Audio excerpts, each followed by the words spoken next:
Hear it for Kara. Let's go. Welcome. Day before Turkey Day. We just 2 days. Sorry, YouTube audience. We just saw House of Games. David Mamet. We're coming toward the end of a semester. I just said that this play, this teleplay movie, was originally a play, has a lot to relate to Oedipus Rex, in the sense that the inquirer, the detective, the person who's dispassionately going in to find out what is wrong. There's a line that Joe Mantegna said. It said. Wait, who was he? Which one? He's the Main character. What's his name? Mike. He says a very important line. He said, "I'm sorry." After she meets him at the airport, "I'm sorry." You got that line before we quit. He said, "But it was honest. It was a con. You gave your." She said, "You raped me. You stole from me. You did that." He said, He said, "You willingly gave everything." He said, "I was deceived." He said, "Well, you know, you could have said no, and guess what? You probably were finding things about yourself you did not want to look at." That's Oedipus. You're finding out, the deeper you get into it, you're finding out things you don't want to know about. Kara, is she a con? Is she a con as a shrink? Because her portrayal is very cardboard. It's very robotic. She's not a warm person at all. And everyone who wants to meet her to have their books autographed comes up to her and says, "Oh, autograph this. You changed my life." Ironically, the book is named Obsession Compulsion, right? It's things that we have drugs for nowadays, right? I think she is a con, but I think she started realizing she was a con before Mike even came into her life. Because remember how she was saying, she was upset because she couldn't help the girl in the murderess, psycho ward. the girl in the psycho ward who had committed a murder. Which ironically was the same exact things that... Did you notice that when the murderer said, he called me a whore and that's why I did it? Exactly, and, at the end. That's exactly what he did to her at the end. What did she say there? She said, "I wish I could..." Did she say, "I wish I could take it back? How can you live after doing something like that?" They didn't mention... Later, her woman... It's an interesting chain of males and females. And yeah, let's be honest. This was a gender war, too. Yeah. It's like boys against girls. So from the murderess to the mentor to... What's the doctor's name? Dr... Ugh. I know it's on the tip of my tongue. I forget. Some Anglo name. Woman? The woman's name. Margaret. Ford. Very interesting name. Women. Those lineup of women. From the young murderer to Margaret Ford, who keeps going to her mentor saying, "What am I doing here? I know what she's doing in the prison. She went crazy and committed this murder. She's criminally insane. I can't help her." She says this to her mentor. What's her mentor's response to her? I guess doesn't she just kind of say, you kind of have to help them in a way without actually helping them? I feel like that's kind of what she said to her. You can't actually physically help the person, but you kind of have to, sway them to a way where it gets them to a better state of mind. Forgive them. Yeah, forgive themselves. Shannon, is the mentor a little bit like a Tiresias character? It's like, hey man, plagues happen. Just don't dig too deeply on the plague. That's what the mentor says. They said, "Why don't you get a life, you nerd? You know, you wrote your book, you succeeded, you heartless creep.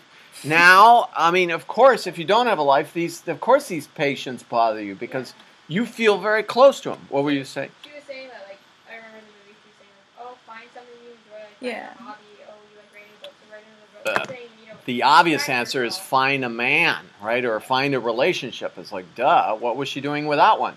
She's the classic workaholic, right? That and let's follow up on that. Emily, why is the mentor like Tiresias? Tiresias is this... She keeps asking her for answers, and then she's like, "You have to find it yourself. I can't tell you." And she's saying, why, if the murderess bugs you so much because you feel like you can't get it done, stop being so anal about it. Stop being so obsessive compulsive about it. Didn't you feel, Devin, that whole book, driven, obsession and compulsion in everything you do. Was that the playwright's joke to us? Is he dissing the kind of late 80s power chick who like will stop at nothing to get success? Yes, because the book was ironically what she ended up doing. Obsessively chasing cons, and that's dangerous, right?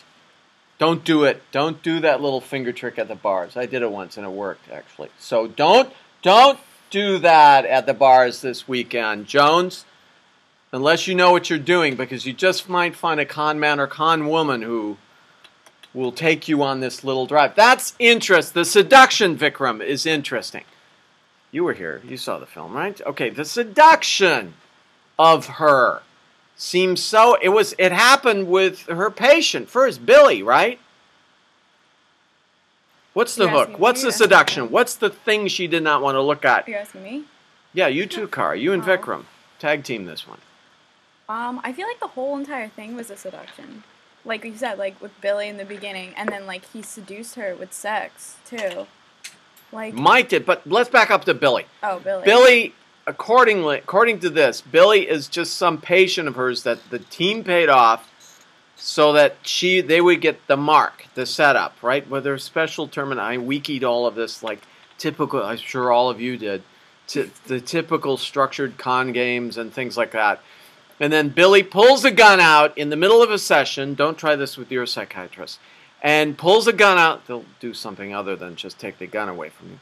Pulls the gun out and says, there's a real world out there. Can you really help me?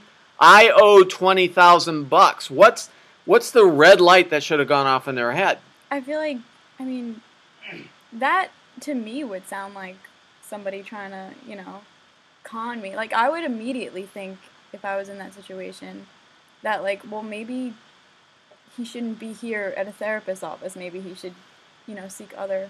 Well, he's obsessive compulsive. He's an obsessive compulsive gambler. Is that why they're all there? They're obsessive compulsive drinker. Yeah. I mean, she specializes in obsession compulsion. Was she? Obsessively compulsively. Yeah, she was... I mean, that's the big David Mamet irony, right, Raul? And... H-Show, she goes in and said, you're Mike. I'm looking for Mike. I think you're Mike. There's this real tough guy stance, right, that she has. And I'm like, whoa, she's locking horn. And even Mike says, wow, I like your style, but how do you know I won't shoot and kill you? And she says, I know this. So she's going in with H-Show. What happens when Billy says, I owe $20,000, I'm going to be killed unless I pay it, and then she finds out what? Not all fake. What would have tipped off, if you're honest? If we have honest people in this room, what's the first tip-off you would have had that something smells wrong? Then he was just going to settle for the $800, right? He looks through his list, and this is, I think, David Mamet and Mike is playing with us. What? It's like he looks through the list and finds what? Does he find how much he owes? Yeah. Is that what and it was? how much is it? It's only $800. I propose that Mike did this to see if the fishy's hooked or not. Yeah, because he pays her. He pays him the $800, right? At the end, after they do the scam, and I would have like picked up that this was a scam right away. If we're honest, I like that line. You can't con an honest person. At that moment, we said, this guy's lying. He doesn't owe 20. He only owes 800. Why doesn't she follow up on that, Marika? She's kind of attracted to the guy by then, right? So she's like got the fuzzies in the head. Maybe she thinks that her patient is like delirious, and I'm thinking that like she was already going to a psychologist, whatever she is. And so maybe she thought maybe there was another problem with him that like he's so obsessive compulsive about it that like he's thinking that he's the one that really actually is. But we don't in her robotic face we don't see that registered. What? But you don't see anything in her robotic face. She's got I like that, Liz. She's got the classical. I see it from some of you guys. Not you guys. You got more of a. I see the classical Stony Brook poker face. And next time I see it, I'm going to go like this. It's like, haven't you seen it around the campus? I have. What's this about? What kind of game are you hiding? Are you kind of hiding a bad hand? That's what I think. And people like you are more buoyant in the face. It's like, I got a great hand. I'm going to play it when I want to, when I have to. But to me, the people with poker face, like her in the film, she's got a bad hand to play, Isn't right? that just kind of how she was supposed to be, though? Because I that's think how she receives I think this people. is what David Mamet, the playwright, is getting at. Not just with women, but pompous people who think that they're propped up by their careers. Like everything, and at the core, what the con man is looking for, they have no self-respect. Veronica. Was it always for that $80,000 to con, or were they initially just going to con her out of the $10,000 at the table with the water gun? I think he was testing her. It was I think, 8,000. Oh wait, everything was in eights, right? No, 6,000 was 6,000 original. and 80,000. But I think once he realized that he could get her with the 6,000, like if he didn't screw up again, then he would be able to get her with more because Wasn't he's. initially he had the plan all along to do the 80,000. Well, obviously they Originally put it was together a 6,000. big team of the fake cop who gets fake shot, and it seemed elaborate. I think this is where the con job on you guys come in.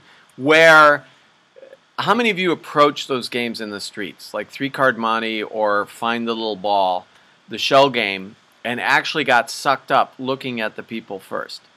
Vikram, you just walk on by. I mean, I think what he's trying to do is play on the concept that, like he said, Mike said, she's a born thief.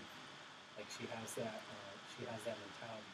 She has that. Ooh, which you related it to the murderess. The girl said, my dad said I was a whore. No, who said, the boyfriend? The girl, whoever she killed. Oh, said you were born whore. I know what you're gonna do, and so I shot him or whatever. I killed him. Her dad said that. Yeah, wasn't her dad or something? I Yeah, feel so like? there's He, like, obvious raped her and Freudian called her a layers. whore. Who thinks, men or women, that this is a misogynist, sexist approach to the gender battle? And who thinks that kind of like in Latin terminology, the Deus ex machina, the machinery of God, is her just pulling out the gun and blowing him away? When I first saw it, I was a little disappointed by that ending. I would have preferred like a little more elaborate revenge. Like a con to go with the A con to do Yeah, a that's what I was con hoping she or would do, something too. like that. Well, she tried that at first. I think her backup plan was just to kill him. Because she did try that at first. Remember how Oh, she let was Mike, saying, let's like, go away. Let's do it. She was I like, have. I stole your pocket knife. And he was like, oh, you said you stole my pocket knife. You didn't say you stole a pocket knife. You know? Because lying on the shelf, she was not. Everyone caught that, right? It was lying on the shelf. She didn't know whether he just pulled it from his pocket to Yeah. make the beautiful love, or whether it belonged to the guys whose room they scammed on, who was one of their teams anyway. Right. And I always thought when I saw this film, is like, did he know that she had overheard them in the bar saying that? You don't That's- ever find out if she finds You never find out. Yeah. But I think it's a fascinatingly constructed, weigh in on gender warfare. Srijana, is this bloody American late 80s style gender? You guys hadn't seen it. There's like battle lines being drawn every day. This is the height of the Clarence Thomas trials, and all of that. You guys don't remember. It What's was that? like the gender war was at a pitched battle way back in the 80s when this film was done, and many people rejected this film for its portrayal of women and so forth. What do you think, coming from Bangladesh? What did you see? Is this? Would you say, oh, this is typically American? They're always trying to, get the better on each other.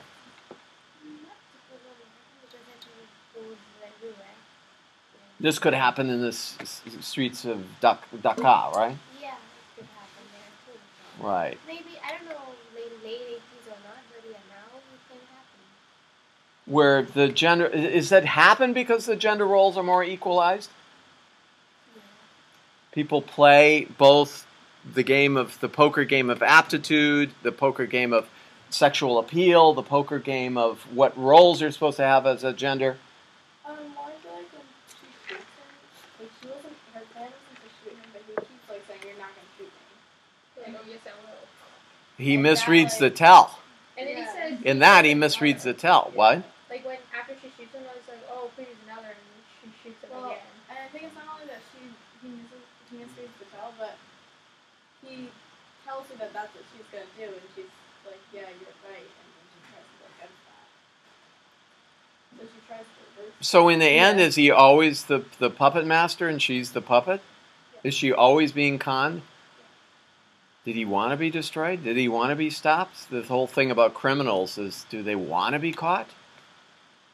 That's the tough thing behind That's the like when- criminal when they, mind. write letters, If any of you have one of those.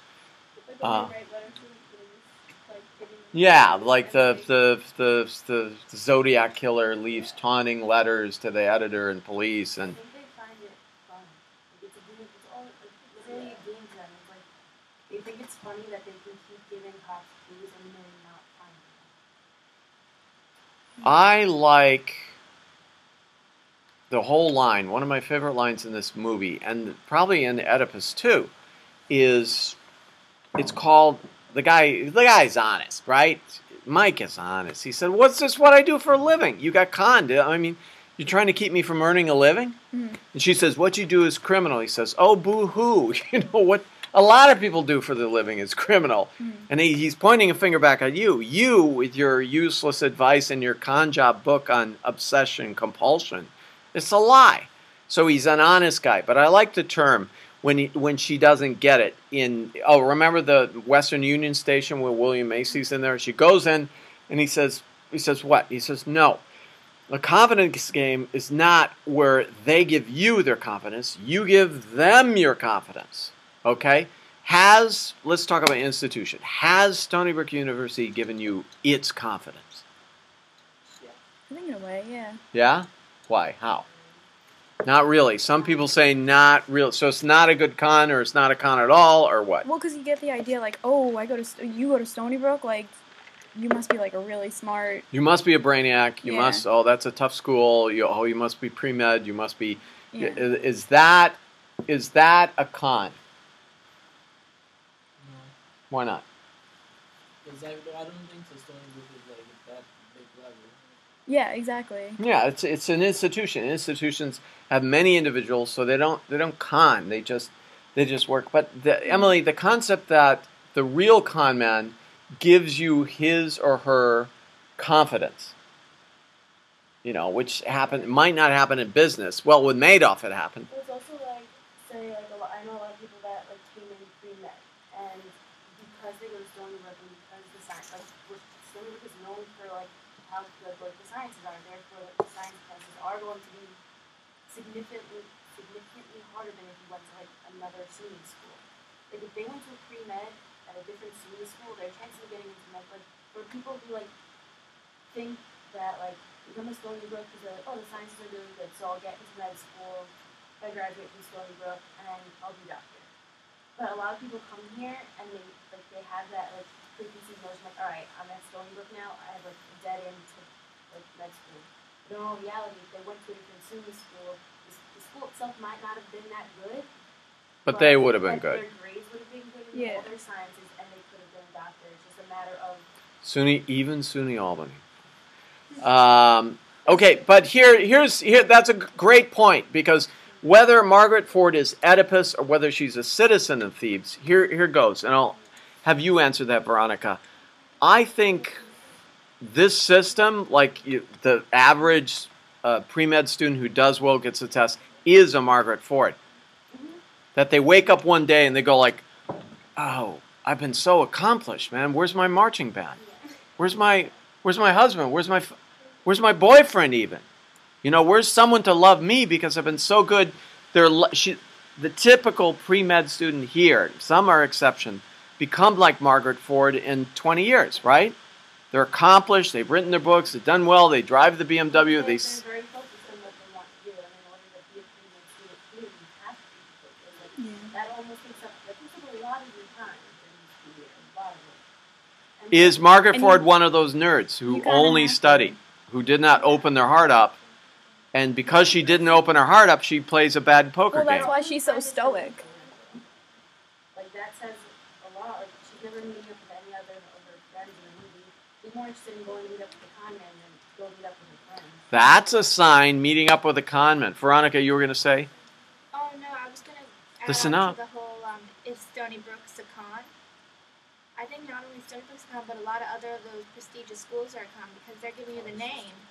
But You get the you name. have the same teaching from another school that's less expensive and not as prestigious. The context is But it's like, Yeah. but I get what you're saying. Professors who teach at NYU also teach at Queens College.